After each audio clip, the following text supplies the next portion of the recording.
Right now, ito nga po sa may top lane natin. Bell, naku, nabigyan ng Deadly Magic with the poker trick. Pero yung ating Lapu-Lapu, mabibigyan pa ng first blood kill. Hinabulan pa ng isang baraha. Ito nga po sa may top lane naman natin. Lil Ems with a final slash. 2K bumalik pa mga kaibigan. Ako po, ito nga po yung ating Ace makakuha ng kill. Walang retry holder ang side ng mga elevates natin. Getting that kiss mga kaibigan. Bags ang ating mga elevate. Pero ang ganda ng setup dito. Ito nga po yung Fatal Links with a Feather Earth Strike. Sunflower makakuha ng kill. But Ace will be the trade kill against our Drake 2K. Going back to the top lane naman tayo. Lil Ems with a final slash. Papalag pa naman. May backup na nandoon. 3v2 situation. Yung Bell natin with a killing spree coming from our 2K. At ilista mo ang double kill. Ito nga po yung ating pangatlong pagong. Pangalawang pagong, makukuha ng ating 2K.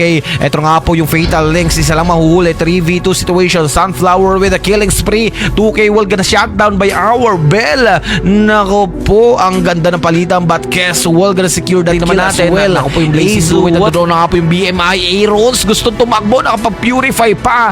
But lifetime mga kaibigan ay tutumba. Ito nga po sa may bandang Gedli. Yung ating Lil Ems nagdaabang sa may damo banda. Ito nga po yung final slash. Binalagbag yung ating Drake Cutie. Hindi tinamaan. Outer turret sa may bottom lane ay mababasag na. Glorious pathway nandoon. Nako po, ito nga po yung ating Kes. Hinahabol si Arito. And that's gonna be Lil Ems with that guys, kill. ang ganda ng mga naging palagan. Ang ganda ng mga nagiging running nila dito. Talagang walang magpapaawat. Bell on to the backlane. Ako po, hahabol doon sa dalawa. Na-stand dito. Nako po, ito nga po yung ating Drake Cutie naglabas ng kanyang kaluluwa. Ito na yung ating Fatal Links with the 2 members ang nakuha. Pero nabaliktad ni Lil Ems. Makakuha ng slain. Bell will gonna fall down. Lifetime 124 will gonna fall down as well. Nako po yung ating Oyabak sumugod. Sunflower with that kill mga kaibigan. Right now securing the turtle. Ito nga po yung ating Bell with the bravest fighter. The retry goes to our Kes with the glorious pathway sa babandang gitna. Ito nga po yung paglabas ng ating Drake Cutie. Doon sa may bandang Gedli, yung ating Bell na bigyan ng kamatayan. 2K with that kill with the Deadly Magic and the poker trick. Ngayon walang magiging kapalit, but ang ating lifetime ay kukuha doon naman ng outer turret.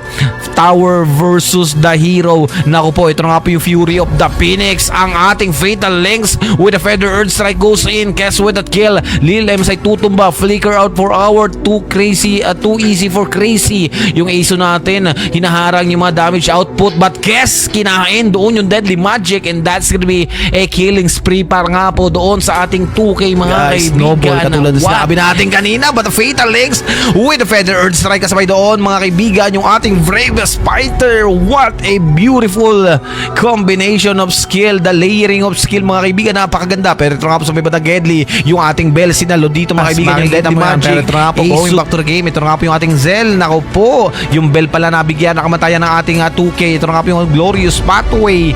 Nako, naiwan na naman yung ating lifetime. 124, 2 members are down mga kaibigan. Right now yung ating CL Zillennials. Ito nga po, nako po yung ating guest. Sinagasaan with the final slash doon.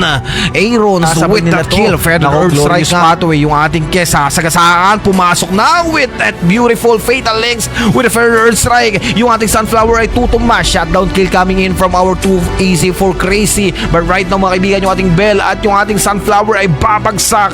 3 members are para down. nga po sa ating mga Zil. Pero ito nga po yung Deadly Magic. Lifetime na naman ay nabigyan ng monster kill ng ating 2K. Right there on the top lane. Naku, babasagin na yung inner turret. Yung ating Lord ay malapit na rin mawala. But the inner turret from the mid lane ay basag na. Ito nga po yung ating Feather Earth Strike with a Blazing Duet. Drake Cutie ay tutumba. Bell will gonna fall down. Aarons with a double kill. Guess with that kill, Aso ay tutumba. 3-1 run mga kaibigan. But 2K with a godlike kill. Ilista mo yung double kill at tinapos na ng ating mga CL Zillennials ang round number 1, ladies and gentlemen.